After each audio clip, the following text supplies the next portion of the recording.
What's going on, guys? This is Tracy here, and today I am bringing you my PPL Week 4 battle against FranCTrode and the FC Volcarona. So if you don't know what the PPL is, it's a draft-based Pokemon League in which I'm a part of as the North Melbourne Kangaskhans, as the showdown name suggests. I don't actually know if you can see it, but yeah, I'll figure that out in editing. What was I going to say? Yeah, which I'm a part of in Division 1.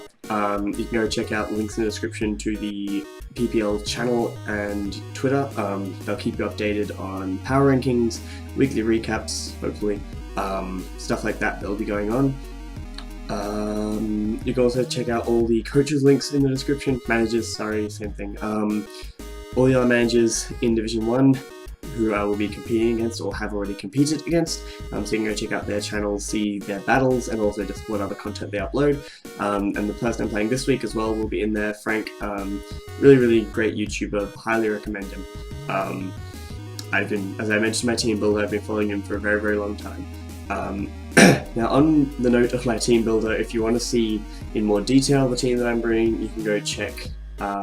I probably won't leave a link in the description because I'm lazy, but it will be my last upload. It went up on Sunday night, 28th February, if you are watching this in a long time away. And yeah, that will tell you in full detail what I have. But basically what it is a Choice Scarf mixed Tita with Ice Beam for Hippo, Stone Edge, Stealth Rock, because Scarf Stealth Rocks are amazing, and Superpower for Cobalion and Snorlax. Then a Assault Vested Special Defensive Tangrowth, AV Spadef Slyroh, both of which for Gardevoir primarily, also for Starmie and Rotom. A Scarfed Emboar because it doesn't have switch-ins, Expert Belt Thunderous with Prankster T-Wave to slow down Starmie and potential Sandrush Stoutland, which he didn't bring.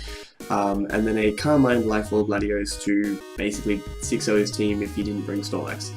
He did bring Snorlax, so I need to kill that first. Other than that, Latios can destroy him. So, with the battle here, I decided to lead off with my Thunderous. I mean, speed up might change because it's on Showdown, I can do that.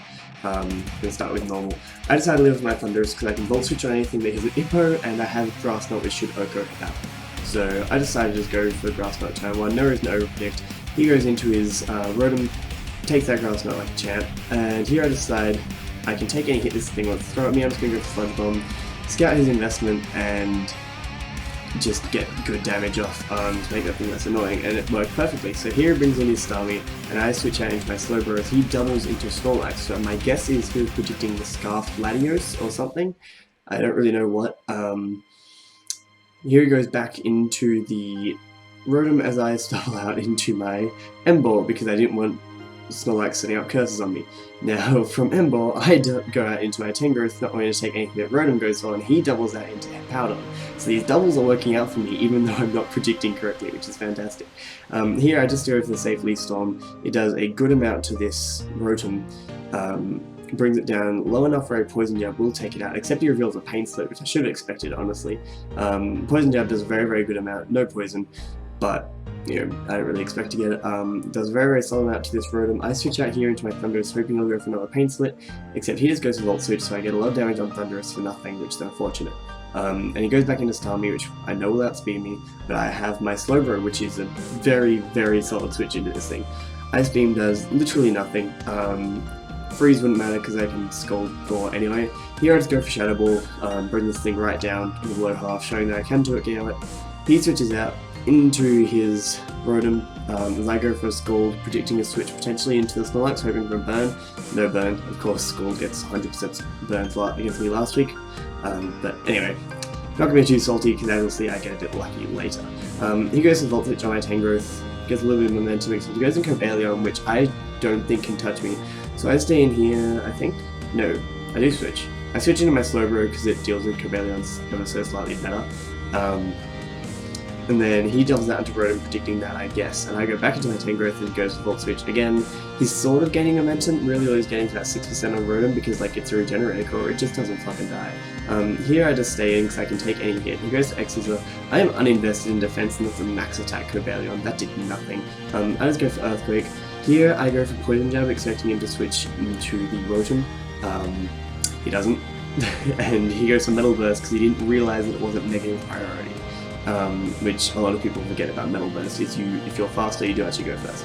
So here I decided to switch out into my Thunderous because I can take any hit from, I can take an Exorcism from that Covelion, and I can kill it off with Volt Switch. And then I make a really big misplay right here, just gonna pause it. At this point, like, so we have to run the timer, because I had a battle last season where we didn't run the timer and it took forever and I ended up running out of time.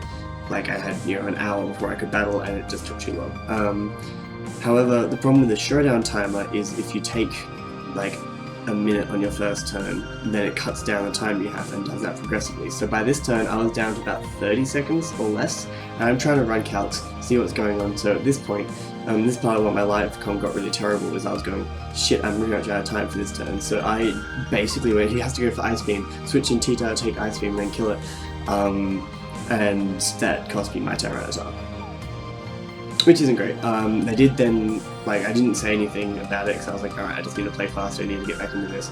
And right when the administrator said stop the timer because it's getting really low, which is unfortunate, but these things happen. It's my fault. Like, I'm not blaming anyone else. It's just unfortunate. It wouldn't have happened if it was on Wi-Fi, but we couldn't do it on Wi-Fi this week because Frank couldn't get his team genned.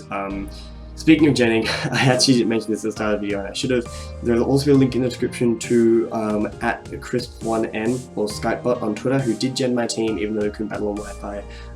So big thank you for that. People genning helps so much for leagues like this, otherwise they couldn't work.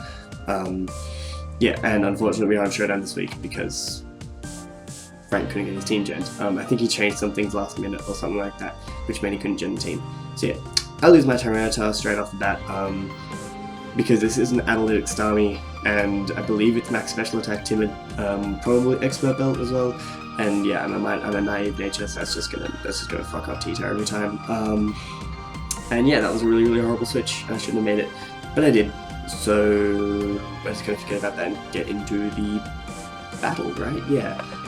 So here I use the opportunity to just go right into my Slyroh. I can take any hit I want from this thing, and I just go for a Scald, I believe. I go for an Ice Beam, predicting the Rotom again, because I'm not getting Scald burns. He goes into Covelion. I switch out into my Thunderous because I want to try and keep my Slyroh healthy. The safer play is probably just staying with Slyroh. I don't know why I did that, actually that was cheeky. And just go for Volt Switch and take out the Covelion. Yeah, that was a bit stupid, because Slyroh has Regenerator. I keep forgetting that. So he goes into his Starmie here. I know I can take any one hit, so I just go for the knockoff. And this brings Rotom right down to the point where a Poison Jab will easily take it out. He goes for Willow and misses, which, if he'd hit that, it was a roll whether or not I took him out. But because he missed, it meant I could take him out easily. He goes into his Gardevoir. I know I can take a Hyper Voice from here, even if he's modest, which he is. From that damage, I know he's modest. So I go for the Poison Jab, and it does a huge amount of damage, and I get the poison. So at this point, I've just hacked him 2 turns in a row. I can go into my Slyroh and chew any hit from this Gardevoir. As you can see, it still does a lot because it's a Mega Gardevoir, but at the same time, it's something a Gardevoir. Slyroh takes 2 Hyper Voices, which nothing should be able to do. I can just fire off a Scald and finish this thing off. Didn't get to reveal Iron Tail, it wasn't worth the risk right there. Here he goes into Slyroh, and I don't want this thing setting up, so I'm going to try and force it to rest if it has that, and just go for a Scald Burn. Unfortunately I don't get it. He pursued me anyway, so there's no point in switching out. Here I just do the same thing because there's no reason to switch out. And then I go into my Emboar and just click Low Kick, because, I mean, Hippo could switch in, Starmie not particularly, but I just want to get rid of that Snorlax. At this point now, I know I basically won the game because, I'm just going to pause it there. So I switch him predicting either Stealth Rocks or EQ from Bowdon. Works out nicely, so Thunderous can guarantee me the win here because I click Grass Knot and it will kill either Hippowdon or Starmie, so he can't switch. Unless he has Rhino Bearing on this Hippo, that pretty much guarantees me the win. Even then he'd have to hit like an Ice Fang or a Stone Edge. So, and then I can Prankster Thunder Wave the Starmie and outspeed and kill it with anything on my team. Just before that though, after I took out Snorlax, I basically knew I'd won because I still had this thing to take out Hippo, Tangrowth to take out Hippo, and Emboar which can outspeed and kill Starmie, and Latios which can take a hit and kill Starmie. So he would have had to make some really good predictions and potentially get a bit lucky to take it back from there. So to preserve differential here, basically go into my Thunderous. the best thing I could have done to preserve differential. I couldn't stay in with my M-ball, low kick wouldn't be doing anything, and I suspect he's probably like Rocky Helmet. Potentially, in any case, he could also be lefties. But yeah, basically Thundurus gets a kill here, can paralyze Star me, and I can finish it off with whatever. Means I don't have to risk the head smash miss with M-ball, basically. So yeah, that's all that's going to happen. Is I'm going to go for Grass Knot. Hippo just dies because it's a Fathom. It's super fat. And he brings in his Starmie. I'll just go for the Prankster Thunder Wave. If I get super lucky, I can preserve differential even more, but no, he doesn't get paralyzed. He hits me up with that Ice Beam, and I can just bring in my Latios and finish this thing off. It's the safest thing. I honestly don't know if Tangrowth would outspeed, and Emboar didn't want to have to miss a head smash, so I just go into my Latios and finish the game off with a Shadow Ball, which means we take a 3-0 victory against Frank, putting North Melbourne Kangaskhans in a very solid position because, I mean, we're 3-1, it's a very good win loss record to have at the start of the season like this. Given my aim was to not get relegated, and last season I think the highest team to get relegated had 4 wins, and we have 3 already, so that's really solid. Looking forward to the rest of the season. I wish Frank the best of luck for the rest of his battles. He's currently 1-3, so don't think he's as good a start as us, but that's what happens in these leagues. Yeah, in any case, I hope you guys have enjoyed. I'm still a little bit sick, but I'm getting better, so like this recording didn't actually hurt my throat, which is nice. And I'm not coughing as much as you might be able to tell. So, hope you have enjoyed, and I will see you in my next upload, which will be Week 5 Team Builder against Parasect Germain, which is coached by ShroomRaver, the reigning champions of the PPL. I don't fucking know what my outro is. Bye.